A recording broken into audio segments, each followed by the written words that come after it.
Hello, and thank you for joining me here at Why the Book Wins, where I compare books with their movie adaptations. My name is Laura, and today I am talking about The Devil Wears Prada by Lauren Weisberger, published in 2003, and I'm comparing it with the movie from 2006, directed by David Frankel. And this is the story of a woman in her early 20s who gets a job being the assistant for the editor-in-chief of the hottest fashion magazine. However, over time, her demanding job causes her to lose focus on what is really important in life and the kind of person she wants to be. And Weisberger wrote this fictional book to somewhat reflect her own time when she worked at Vogue as Anna Wintour's personal assistant. And I'm just going to get right into the details of the plot, so there will be spoilers going forward. But to begin with our main character, so Andrea/Andy, she is fresh out of college and she is looking for a job in the writing publishing world because she has dreams of one day being a writer for The New Yorker. And in the movie, she lives with her boyfriend Nate in New York City, whereas in the book, she starts out staying with her friend Lily in New York City. However, Lily's apartment is tiny. It is not meant for two people, so Lily is wanting her out of there. And then once Andy gets hired by Runway, she then is able to get her own place because in the one ads, she finds these two women who need a third roommate, and so then she moves in with the two of them. And then later through the course of the story, she and Lily do get their own apartment together and do become official roommates. But yeah, in the movie, she lives with her boyfriend. And in the book, her parents live just a couple hours away, so she does see them regularly up until, her life is taken over by Runway and Miranda Priestley. But she also has a sister who lives in Texas and is married and has a baby on the way. And so her family is something we hear and see more often in the book, whereas in the movie, her family lives out of state and we do see her dad come to visit her, but we never hear of her sister. And the family just isn't as big of a focus here as they were in the book. Also, the sister has been living in Texas for 4 years and she already has a Texan accent. Like, once you're an adult, you don't pick up accents that quickly. Like, that part, I know I'm being so particular, but that part annoyed me. I have a brother who moved to Texas 4 years ago and he doesn't have a Texas accent after only 4 years. And once you're an adult, you could live somewhere for 10 years and still not pick up the accent, because when you're an adult, you just kind of speak the way you speak. And if you pick up an accent, it has to be intentional. So I guess her sister just purposefully is choosing to take on a Texan accent.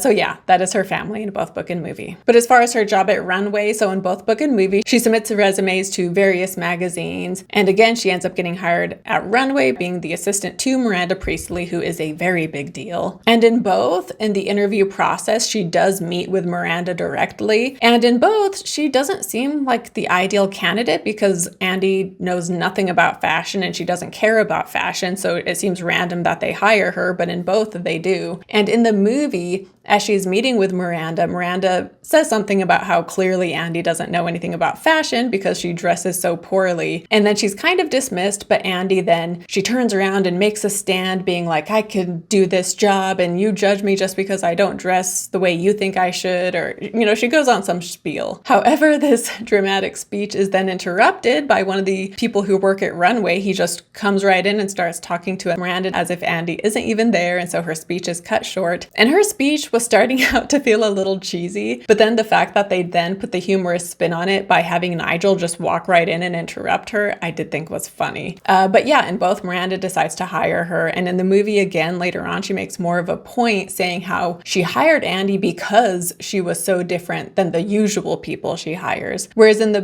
book, she's not the usual hire, but they never really explicitly address why Miranda chose to hire her, even though she was so different. And in both of her time, her style does begin to change and she does start to wear designer clothes and take more time in her appearance. And she also loses weight, although the weight loss is unintentional. But working for Runway, it's so stressful that sometimes she just doesn't even have an appetite because Miranda is just such a stressful boss to have. But then also her days, she's working these intense 4-hour-long work days, and so she sometimes just doesn't even have time to eat either. And in the book, her transition into being fashionable is something that kind of happens over time, whereas in the movie, we get a clear moment when she consciously makes the choice to dress better. And I did love this moment in the movie because she has just failed a task that Miranda had assigned her to do, and so she is feeling discouraged and upset, and she goes to see Nigel, who is a guy who works at Runway, who she has taken a liking to. And she goes and she complains to him being like, I'm trying so hard hard and nothing I do is good enough for Miranda. Like, she's so unfair. Like, why doesn't she like me? And she's just like so mean and so rude and I'm trying so hard. But then Nigel, rather than throw her a pity party, which is what she is wanting, he instead says to her, Andy, be serious. You're not trying, you're whining. What is it you want me to say to you? Do you want me to say, poor you, Miranda's picking on you, poor Andy? Wake up. She's just doing her job. Don't you know that you are working at a place that published some of the greatest artists of the century? You have no idea how many legends have walked these halls, and what's worse, you don't care. Because this place where so many people would die to work, you only deign to work. And you want to know why she doesn't kiss you on the forehead and give you a gold star on your homework at the end of the day. And this was such a great monologue delivered by Stanley Tucci, who is great in this role. And I shortened the quote a bit, but he also talks about like how much Runway means to him and how much it meant to him like as a boy too. And so yeah, that was a great scene, and it is then followed by him helping her get a makeover. And who doesn't love a makeover scene, right? And then we get this montage of her different stylish outfits she wears, and that is one of the things I love about this movie, is just seeing all of the different outfits. But yeah, in the movie, along with her fashion change, she also has an attitude change, and she starts to take her job more seriously. Whereas in the book, she may have started dressing better, but she never takes her job seriously. And in both, her relationships are struggling because of the dedication to Miranda. But in the book, she's not dedicated to Miranda because she suddenly respects her.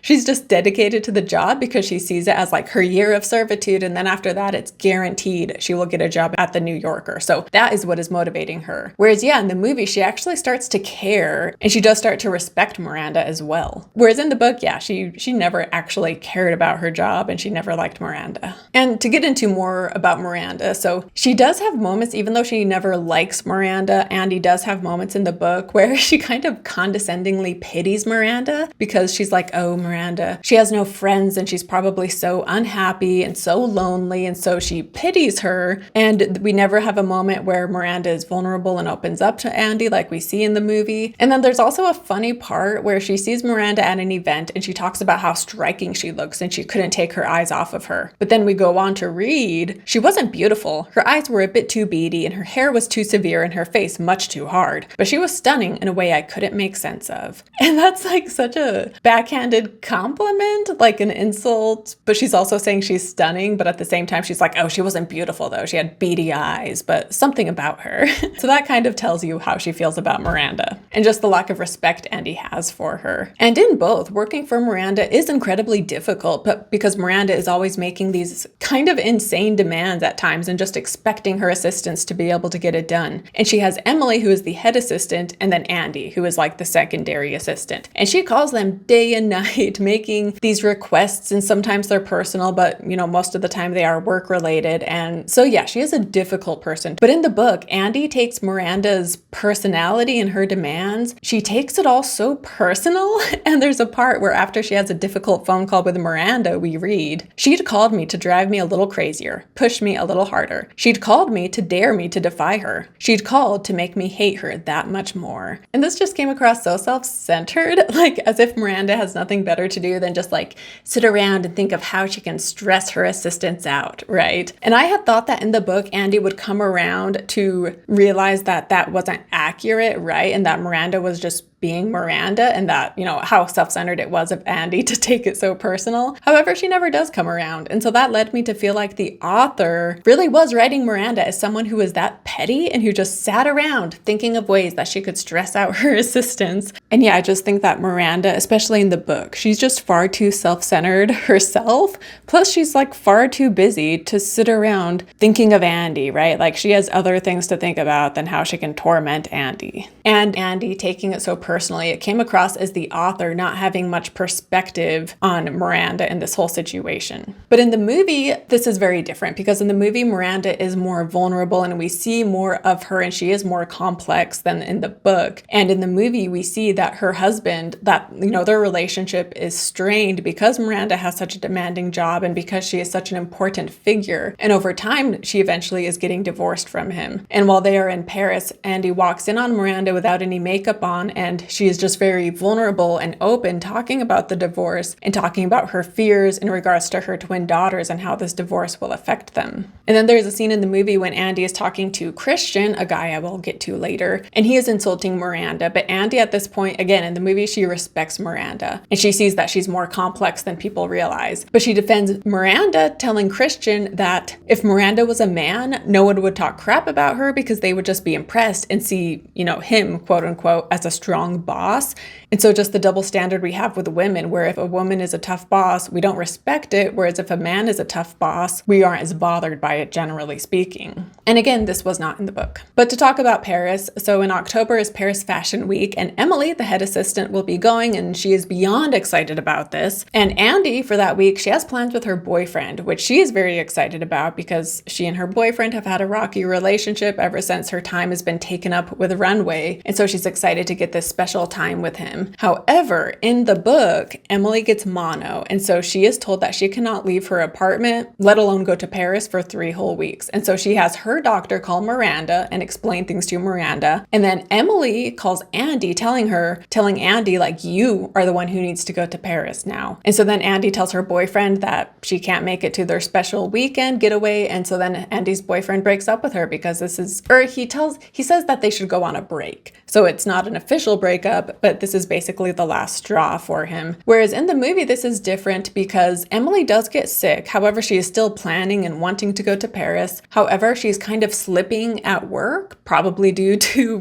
being sick and still having to work. And so Miranda starts to favor Andy. And over time, she eventually tells Andy that actually, I want you to go to Paris with me, so you need to break the news to Emily. And so Andy tells Emily that she is the one who's going to Paris instead. And also in the midst of this, Emily gets hit by a car when she's on the phone with Andy. So then she's also in the hospital when Andy officially tells her, like, you're not going to Paris. And Emily is heartbroken and feels so betrayed by Andy by taking this opportunity. And Andy makes it seem like, oh, I had no choice. But Emily is still just, again, very hurt and heartbroken. And then in the book, once she is in Paris, she gets a phone call that her best friend Lily has been in a car accident and is now in a coma. However, she still has like 2 or 3 days left in Paris. And so even though she knows she should go back home and be at her friend's side and be with her friends and family, but she's just like, oh, like, I can't though. Like, this week is too important. And she's prioritizing her job and Miranda and her hope that she will get a job at the New Yorker. And so she tells them that she can't come home and that they need to wait a few days. And then later she's in the car with Miranda when she takes a personal call. And after she hangs up, Miranda asks, like, what was that about? And Andy tells her like, oh, my best friend is in a coma right now because she was hit in a car accident. But she's like, but don't worry, Miranda, like, I know how important this is, and this is more important than my friend, so I will not be going home. I'm going to stay here throughout the duration of Fashion Week. And Miranda, of course, loves this, and she's like, oh, like, you remind me so much of myself when I was young. And Andy is haunted by this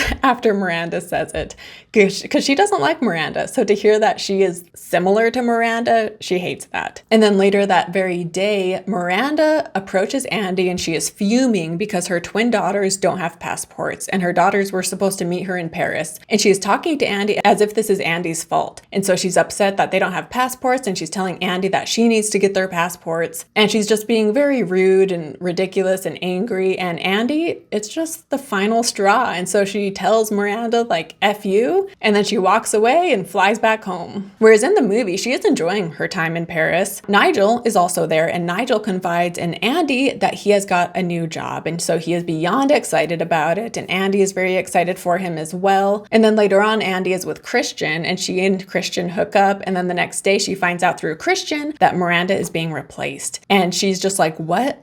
How can you do that to her? And so she doesn't want Miranda to be blindsided with this news. And so she is rushing to try to hurry and tell Miranda. However, she doesn't get the chance to. And then there is this luncheon, and Miranda is giving a speech, and Miranda is announcing the new position which Nigel has, like his new job.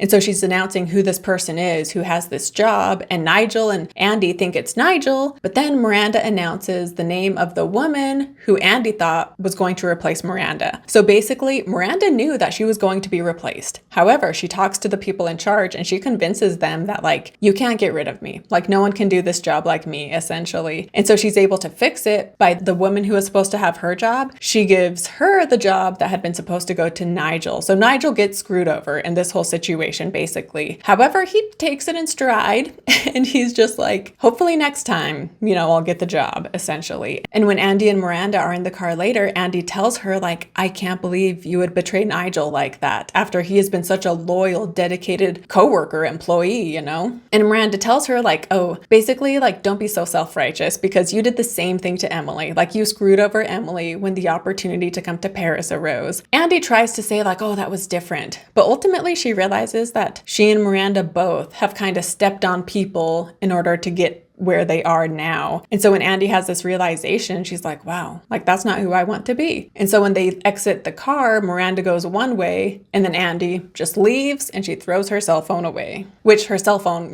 Miranda was constantly calling her on her cell phone. So her throwing it away is a very big moment. And then in the book, so she flies home to be with Lily and Lily comes out of her coma and we flash forward and we see that Lily and Andy are living with Andy's parents and they are both doing much better. And Andy had written a short story, which she sent to a variety of magazines, and one of them called her saying they want to publish it. And so when she cussed out Miranda and got fired, this was like in all of the gossip columns. And so when the lady hears that Andy worked for Runway, basically Andy has to admit, like, yes, I was the one who was fired, but the articles made it more dramatic than it really was. But the lady is just like, oh, don't worry. I used to work for Runway and someone needed to put Miranda in her place. So bravo to you for cussing her out. And so they bond over their dislike for Miranda. And so she's making money selling this story, but then she also says how all of the free designer clothes she got throughout her 11 months at Runway, she is able to sell for $38,000. And so she is doing pretty well. The only downside, I guess, for Andy in life is that she and her boyfriend do stay broken up, but she doesn't seem all that bothered by it, to be honest. Whereas in the movie, so Andy, she and her boyfriend do get back together, I guess. He's moving to Boston, though, and she has a job interview in New York, so maybe they're going to do the long-distance relationship, I guess, but it seems like they get back together in the end. And then Andy, we see her at a new job interview, and he does ask her about her time at Runway, and she tries to answer it in the best way possible, but then he tells her, like, I called Runway to ask about you and I got a personal letter from Miranda Priestley and she said that you were the biggest disappointment she ever had, but that if I don't hire you, it will be the biggest mistake of my life, basically. And so very different from the book. And then, Andy then calls Emily and she tells her, like, hey, I got a bunch of free designer couture clothes while I was in Paris that I don't want anymore. So do you want it? And Emily, of course, is very grateful and says yes in her funny Emily way. And then Andy's outside of the Runway building and she sees Miranda and the two of them make eye contact and we just see the mutual respect they have for each other, and that is how the movie ends. And then to talk about Christian, so he is a guy Andy meets like through working at Runway, and he is a writer whom she really respects. And then on top of that, he's also very charming and handsome. And in the movie, I did not like the casting of Christian. I did not think that actor had the sexy, charming vibe that he had in the book, so I didn't like that casting choice. But he is very taken with Andy, and Andy, she is kind of, smitten to some extent. However, she does have a boyfriend, and so for the most part, she avoids having anything happen with Christian. And there's even a part in the book when she is out with Lily and they run into Christian, and Lily, she's all for Andy getting with Christian, despite the fact that Andy has a boyfriend. Lily is kind of against monogamy, so she's like, oh, get it on with this guy, he's hot. However, nothing ends up happening. But then in both book and movie, she does end up spending time with Christian in Paris, and in the movie, they even have sex, and he's the one who tells her that Miranda is being replaced. And when he tells her this the following morning, he also reveals his true colors, and it's kind of like a flip of a switch because he's been so charming, and then suddenly the morning after, he's revealing what a jerk he is. So it almost felt a bit too jarring, being like, whoa, because he's just suddenly a very different person. But in the book, she spends time with him in Paris, and then we just never hear anything. So I guess their relationship just kind of fizzles away after she's done with Runway. But to talk about Lily, so I just said that in the book, Lily is totally fine with Andy getting with Christian, whereas in the movie, Lily, she sees Christian kiss Andy on the cheek and Andy being flirty with him, and so she is not okay with it in the movie, and she tells her, what are you doing? You have a boyfriend that you love, who have you become? You've changed so much, basically. And that's kind of all we see of Lily. She's there at the friend gatherings, but we definitely don't see too much of her, and she is very different from the book, because in the book, Lily, she's furthering her degree. However, her life is kind of a mess and is falling apart, and she's becoming an alcoholic. And not only is she sleeping around, but she's sleeping around with like shady guys, bringing them home and not even remembering. And Andy, she can kind of see what's happening with Lily, but she's just so absorbed in her own life that she doesn't do anything about it or try to help or express concern, really. And then the reason why Lily gets in an accident in the book and is in a coma is because she is drunk driving. So yeah, her life is kind of getting crazy. But then by the end, when she is living with Andy's parents, it seems like Lily is doing better. But then some other changes I wanted to run through real quick. So in the movie, her boyfriend is named Nate and he is a chef, whereas in the book, her boyfriend is named Alex and he is a teacher. And then also in the movie, there's a part where Miranda calls Andy, telling her that she is in Miami and her flight has been canceled and she needs to get back to New York tonight. And so it's just this impossible task of trying to find Miranda a flight, and Andy ultimately does not succeed. And we get this in the book too, but it's told to us after the fact, because Miranda actually calls Emily, and it is the night of Emily's own birthday party, but she tells Andy that, like, I had to miss my own birthday party because I had to get Miranda a flight, which was impossible, and the whole ordeal just took all night long. And so she missed her own party. And this was a time in the book where Andy and Emily both bonded over their tyrannical boss. But this did not happen often because in both book and movie, Emily is pretty loyal to Miranda. And then Nigel, who I've talked about, he is in the book as well. But the main guy that Andy is friends with from Runway is a gay guy named James. And so the movie kind of combines James and Nigel from the book into the Nigel we see in the movie. And in the book, the gay men who work at Runway are very flamboyant, whereas Nigel in the movie, like he might be gay, we can kind of assume. However, he feels more like a realistic man and not the flamboyant, stereotypical trope of a gay man that we see in the book. And then the movie has this event at the Met Gala, which is like this huge deal, and Andy last minute is told she has to go, and she ends up missing her boyfriend's birthday party because of it. And this is in the book too, but the event at the Met in the book was like a wedding reception for Miranda's husband's brother. So that's what the event is there. And also in the book, we see more of Miranda's husband. And in the movie, we just see him briefly and we see he and Miranda arguing. Whereas in the book, Miranda's husband, like, he's kind of a friendly person and he's very talkative. And so whenever Andy has to talk to him, he's always drags things out, being like, oh, tell me about yourself. Tell me about this. Tell me about that. And Andy just finds him kind of annoying. And then also in the book, there's a character named Eduardo, and he is in charge of like buzzing people in. So he works at a desk and then he buzzes people through. And he makes Andy do a literal song and dance before he will let her through. Even when she's incredibly stressed and in a hurry to do something for Miranda, he will make her sing and dance for him. And it was so annoying and frustrating, and I hated this character.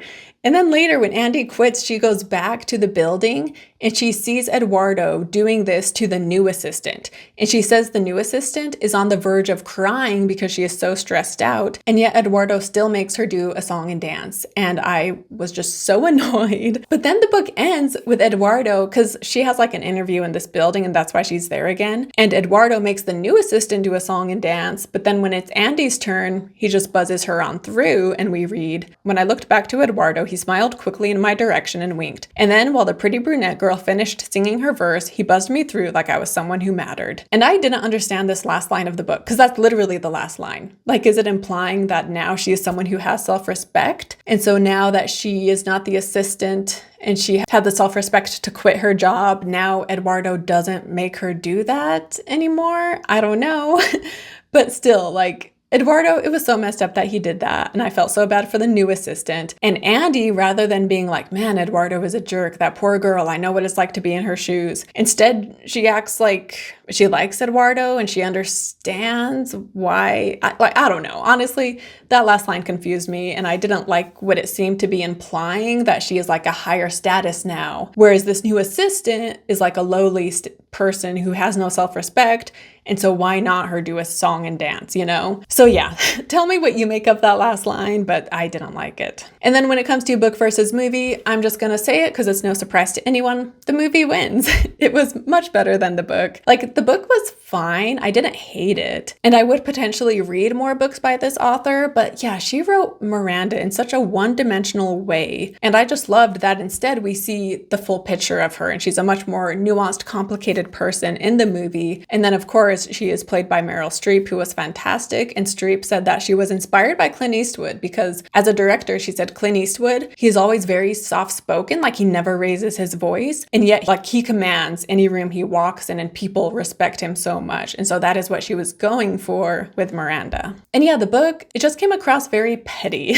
And like the author was still very bitter about her time at Vogue. And she is taking it out by writing this book where she portrays everyone in fashion in very poor light. And it was also hard to feel sorry for her because like, yes, Miranda was horrible and such a difficult boss. And yet at the same time, she has a private car driving her around anywhere, anytime. She's getting thousands of dollars of designer products. She is meeting and mingling with all of these important people and getting all of these connections and meeting these celebrities. Like, and then on top of that, she's also so spoiled by her parents. And I have a hard time connecting with characters like that as well, who, if they have any financial issue, they can just go running to mommy and daddy who will give them a credit card or pay their rent or give them a place to stay if they need help. And so she was just so entitled and spoiled and didn't appreciate this job that actually was kind of awesome in some ways. I mean, I know everybody in the book tells her like a million girls would die for this job. And Miranda, yeah, she sounds like a horrible person to work for in the book. And yet at the same time, there were so many perks to that job that she seemed to just take for granted. And then again, she just never respects Miranda or the business. And she just looks down on everybody in fashion, where again, I prefer the movie where over time she starts to respect Miranda and she,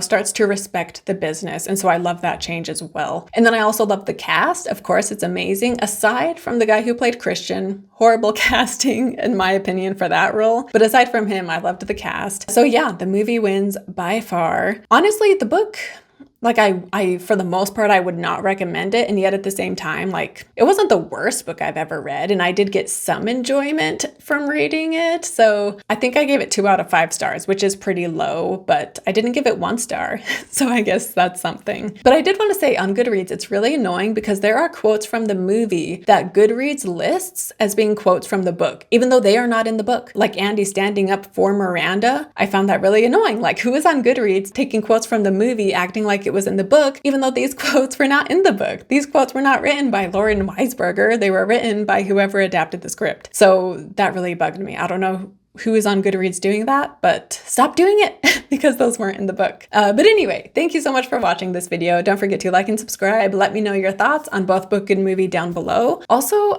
I heard that there will be some sort of potential sequel of The Devil Wears Prada in the future, meaning the movie. The book does have a sequel, but I have not read it. But yeah, I would love to see this cast brought together again. I think that would be really cool. So let me know your thoughts on that. And if you want more Anne Hathaway content, I love Anne Hathaway, so I will link to one of my other Anne Hathaway related book versus movie videos so you can check that out. And again, thank you so much for watching and I will see you next time. Bye.